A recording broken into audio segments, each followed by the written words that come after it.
7 o'clock on a Friday night. And where else would I be but here with you? So, welcome to our Little Hearts Academy Friday Night Live video. We do these every Friday night, right at 7 o'clock Mountain Time. So you might have to do a little math there and figure out what that is in your time zone. But we're here in the greater Denver metro area.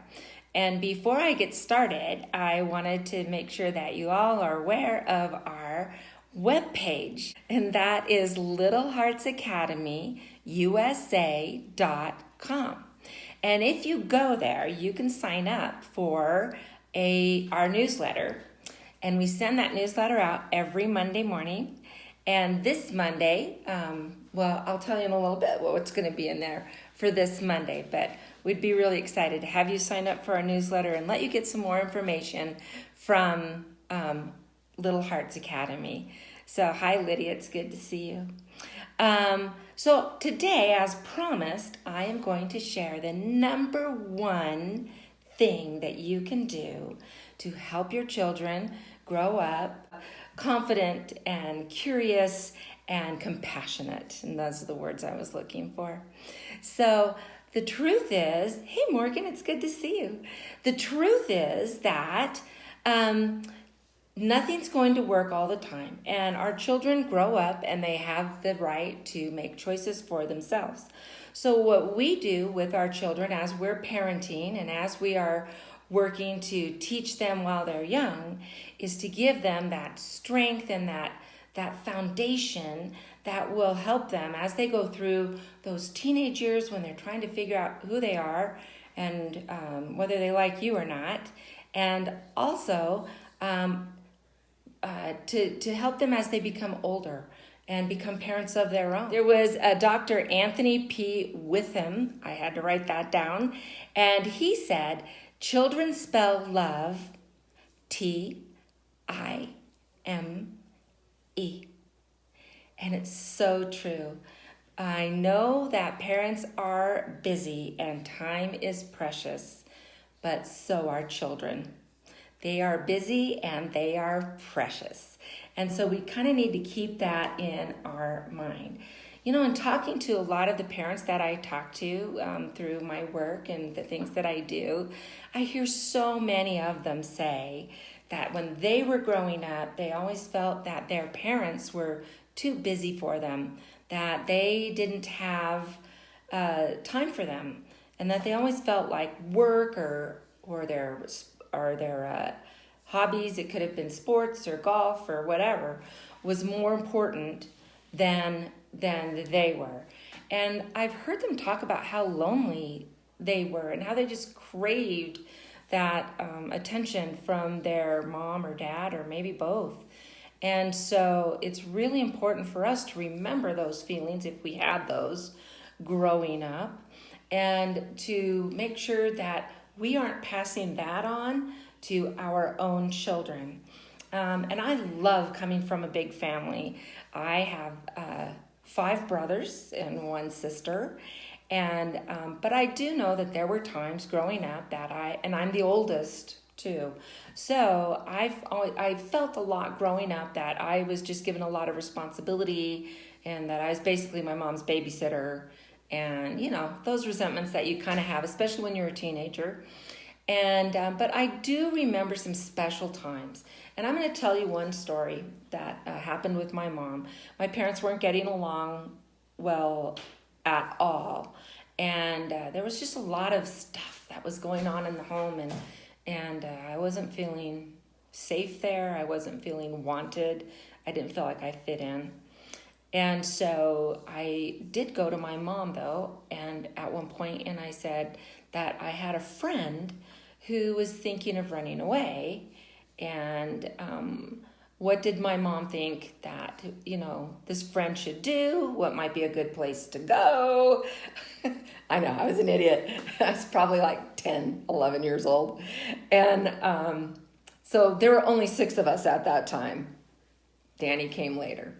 But my mom kind of, she picked up on things. And at this time in her life, I have no idea what she did with the others. But I do know this, that she took some time And she and I went and to the store, and we just talked about things, just about life and about school and my friends. And she bought me my first bra. I was so excited.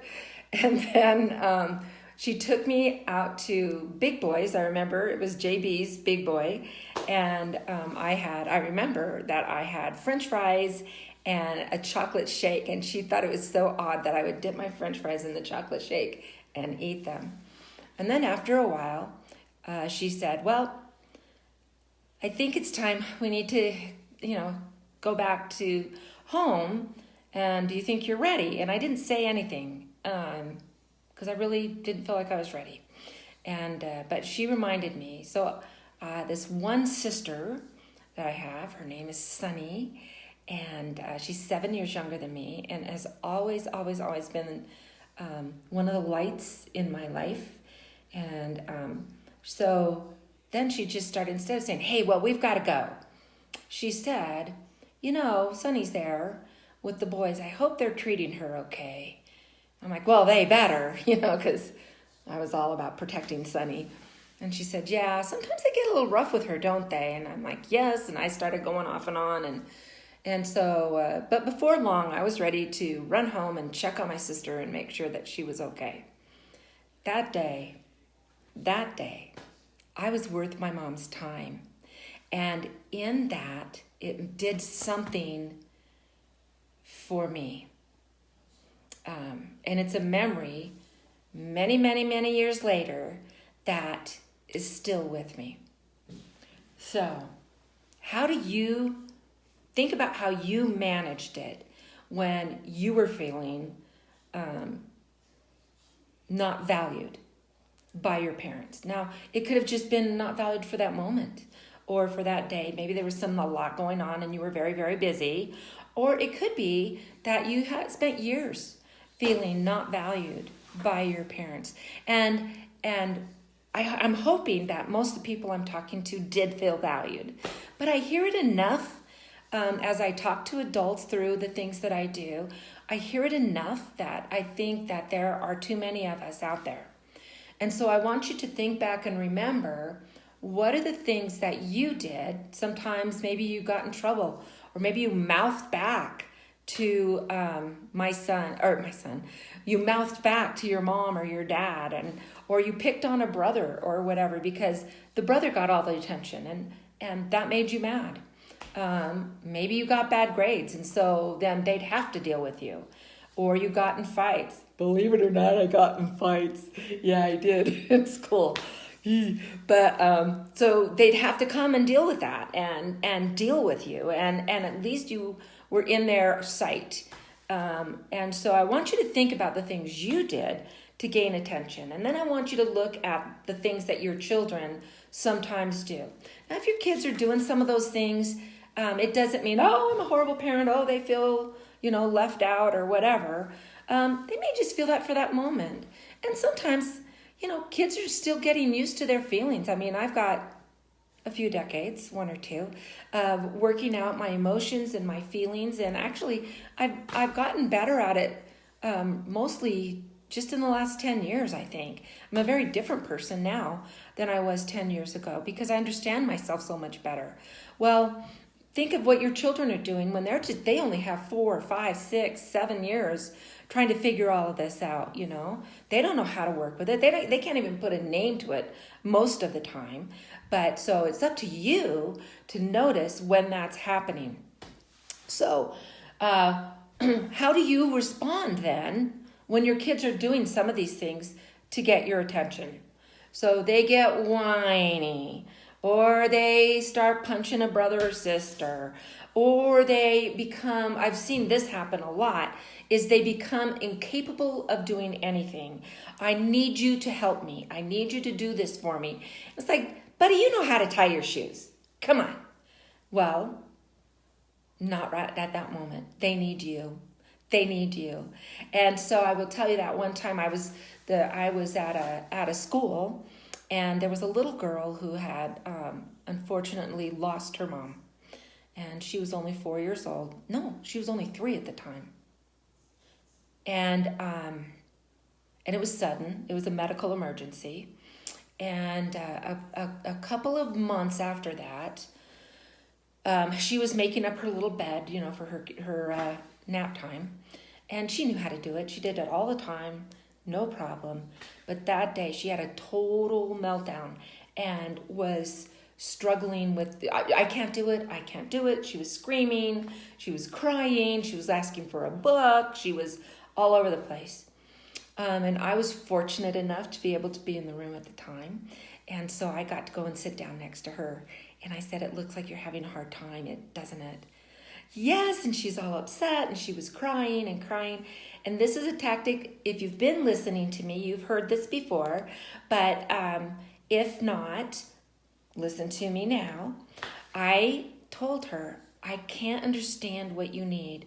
I am here for you, but your crying is so loud. I can't hear I don't understand the words. So I'll tell you, I'm going to stay here until you calm down. I'm not going anywhere. And then as soon as I can understand you, we can get this figured out and know what we need to do. Did I just make the bed for her? No, I didn't. Or the cot. I didn't do it. I didn't tell her what she needed to do. I just said, I want to be here for you, and I'll wait until you can calm down. And I just sat quietly and smiled at her, and it didn't take her not even a minute to calm down. And then she was able to say, I can't remember how to make my cot. And so instead of saying, oh, you can do this, you've done this 100 times, I said, well, let's think about the first step. And so she said, I have to find the corners. Okay. So we found the sheets. They used these crib sheets to, put on the cots. They fit real well. And so I said, let's find the corners. So we helped her find the corners. And I said, if you want to take that end of the bed, I'll take this end of the bed, and we'll do it together. And so we both did it. I wasn't doing it for her. We sat down and we were able to do it together. And what a lovely moment that was. And it took, she was able to calm down, and she was able to talk to me. And actually she wound up talking, oh, now I'm going to cry. She wound up talking to me about how her mommy in heaven was looking down on her. And she thought her mommy was proud that she made her bed. And I said, that's true. I'm sure that's very, very true. When our children are having these moments, instead of getting upset with them or telling them, you know how to do this, come on, let's go. Let's think about that bigger picture. Let's think about that bigger picture and then see how we can help them see that bigger picture. Because remember, they're brand new at this. Even if they've been doing this for 7 years, they are still figuring out all those emotions and the words and how to manage. And maybe they don't have the words to say, I'm so mad that you are helping my brother right now and I want my attention right now.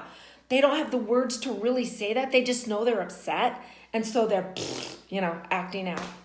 So I'm going to give you a few things maybe that you can do to help them out, because the kids need what? Your time. They do. And it's hard because how much time do we really have?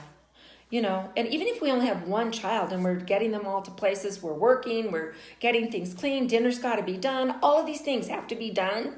They still need your time. And how am I going to work that out? And then you get stressed, and then you're not handling it all out well. Correct? Think back about when you were a kid and things were busy and you were just told, just do it, figure it out, right? Okay, but we don't want to do it for them because we don't want them to be these kids that can't do anything for themselves. I've seen kids come to kindergarten that can't put a shirt on by themselves. I'm just letting you know, by kindergarten, they should know how to put a shirt on by themselves. So anyway, let's go through a few ideas. One of the things is, ask yourself this question: are you overscheduling your kids? So are they coming back from school and it's like, hurry, we got to get your karate stuff done. Hurry, we got to get to soccer. Oh, and then there's the piano lessons. And then there's brother's football practice. And then there's sister's dance. Are you overscheduling your kids, and so that you're going crazy because you're driving them all over and we're eating most of our meals in the car and we're doing all of these things? Is that what you've got going on? And I don't know. Only you know. Only you know what you can do and get done. And so maybe that's something that you need to ask about and check. But the reality is, the kids don't need the big deal time. You don't need to make it, oh, we're going to go to a movie. Oh, we're going to go out to dinner. Oh, we're going to, do whatever. It doesn't have to be a big deal. You don't have to have concert tickets or go see, Princesses on Ice. The most meaningful time that you're going to have with your kids are those little, quiet, precious times. So, here are some things. If you're going to do some one-on-one time, mark it on your calendar. Make it really something special. Oh, we're all going, or it's my special time with Ethan. So I'm going to mark that on the calendar, and we're going to go to the bookstore and get some new books. Just Ethan and me. And Dad'll stay home with sister. And so Ethan sees that on the calendar, and he knows, oh, I'm on the calendar. That's something special. She's going to do it this time because it's on the calendar. And you got to make sure you do it, guys. No excuses. None. So anyway, if you're going to do a one-on-one, get it on the calendar. Make it a big deal. Give it something that they can look forward to. Children love to help. Now, I know as they start getting older, that starts to go away. So enjoy it while you can. You've got the little guys that are excited to help you load the dishwasher. I've got a video, and maybe I'll post it on Facebook. I posted it earlier on Little Hearts Academy on the Facebook page, but I'll post it again. It's my 2-year-old grandson who was here over the summer, and he was helping me put clothes into the washing machine. And so I'd hand it to him, and he's all excited, and he'd take it and put it in, and then when we were done, he got to close the door to the washer, and he was all happy and excited. At 2 years old, 2.5, he was ready to help me. Did it take a few seconds longer? Yeah, but what was the payback? What did I get from that? I've got this lovely memory of me and my grandson doing this together.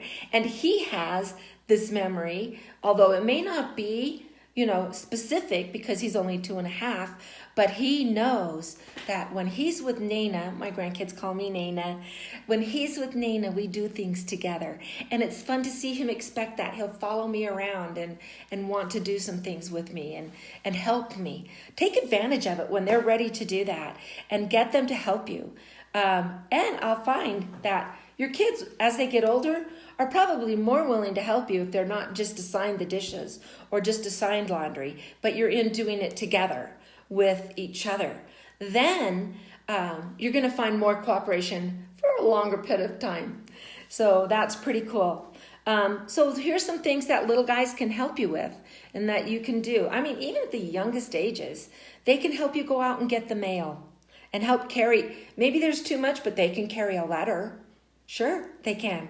And then they're with mom and they're doing this big important job, You talk about, oh, we're off getting the mail. This is so important. I'm so glad you're with me because, we can't forget this. This is that. And that's something that they can do every day. That's a routine that they count on to do with you. I go with mommy or I go with daddy to get the mail every day.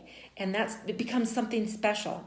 They can help you do the shopping. Now, let's think about this, though, for a second. Please don't go do the shopping right after you've picked them up from childcare or after, soccer practice. That's not the time to go shopping. They're hungry, they're tired, they need a rest. So plan on that. But with that, you can help them plan. Oh, we've got to go do shopping. Chris, what do you need what do we need to get at the store? And you make a list, and then they carry the list. Is this on our list? And then what's cool is if they want, the fruity Cocoa Pups or whatever, I don't know, whatever they have out there anymore, but whatever they have, it's like, oh, is that on our list? Let's see. Oh, it's not on our list. We can't get it. They're going to start understanding the value of the list, aren't they? And they're going to really want to be involved in making that list because last time they didn't get to have something they wanted because it wasn't on the list. So that's something that you can do to help them out. And do that. I talked about laundry. let them help you with the dishes. And those little guys, let them help put that in the dishwasher. And it doesn't matter if it's in the wrong place or in the right place. You can always fix it later. But help them, put it in, or talk to them about, where do you think this one goes? How does it fit, and talk to them about that and how it works. So that's something that they can do. And even cleaning. So with the rooms messy, or if you've got to clean up toys or whatever, don't just tell them to pick it up. Let's say, hey, let's get this started. We need to get this cleaned up. What should we pick up first? Abby, what should we pick up first? What do you think? And then you can, let them decide. Oh, we're just going to get the yellow blocks right now. Let's get do you see? Oh, there's another yellow block. Here we are. And you make a game out of it. You make it fun, but you're connecting while you're getting things done. Feeding pets. The kids love feeding pets. Put it, and if they're too young, you can get the scoop, and hold it, and then they can pour it in the pet bowl. And if they need a little help walking it out, some of our little ones are really little. I mean, they can do this at a year old. As soon as they can walk, they're going to love doing this. And so you both carry it together and you take it out, and here, Scout. My dog's name is Scout. Here, Scout. Here you go. And they can feed. And that's another routine that they do every day with you. Oh, wait, feeding the pets. That's my job. And I do that with Mommy, or I do that with Daddy every day. And that becomes something that's a connector for you guys.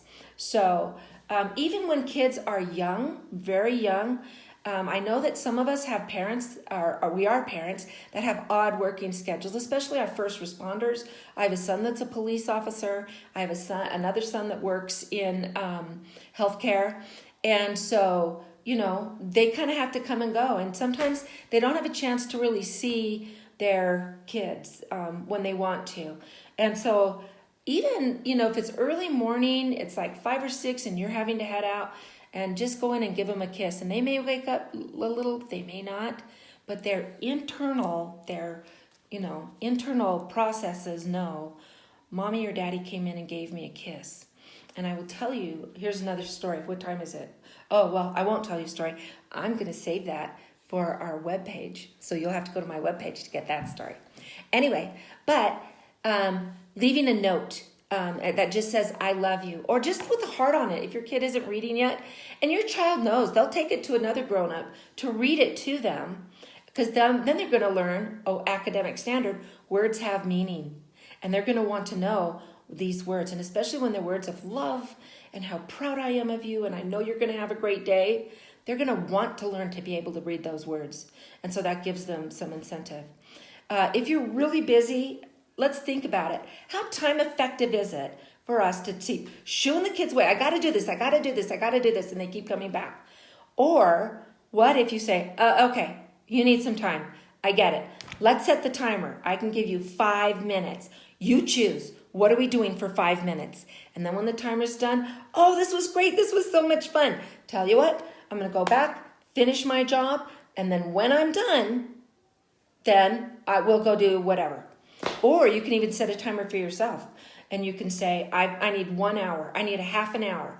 Let's get the timer. When the timer goes off, bud, I'm done. And we'll do whatever it is that he wanted. Go throw the ball, feed the dog, clean their room. I wish they wanted to clean their room. But, we'll do what it is that they were wanting to do. And so maybe the timer is for you. So those timers can work out really, really well. And then I'm going to reiterate this one piece is do things with your kids, not for your kids. So it's great to cook dinner with your kids. Don't just cook for them. Get them in on it, right? Don't just surprise them and make their bed. I mean, that's kind of nice, especially when you're a teenager. That was nice. My mom used to do that once in a while for me. But if you can go in and do it with them and have a lovely, pleasant conversation with them, even if they're grumpy, don't take it personal. They're just grumpy. They're teenagers, or they're tired. They're whatever. Yeah, it's nothing, right? It's nothing. Don't make a big deal out of it. But just sit there and say, hey, it looks like you need some help. Can I help you? And then help them. Yeah, and so that's good. So here's the deal. If you go to my webpage, So again, it's www.littleheartsacademyusa.com and sign up for the newsletter. You'll also get notices on when we post things and have events and occasions for our families. And I will give you a clue. The end of this month, we're going to have a big deal thing going on for our families and those who are signed up. So I hope you sign up, and you can be included in all those fun things. And I hope you think about that time that you have with your children, the smile that you have on your face, the look of love that's in your eyes when you look at them, even if they're having a struggle. You don't give in to the struggle, but you help them through it. So until next Friday, goodbye, and let's continue to teach together. See you later.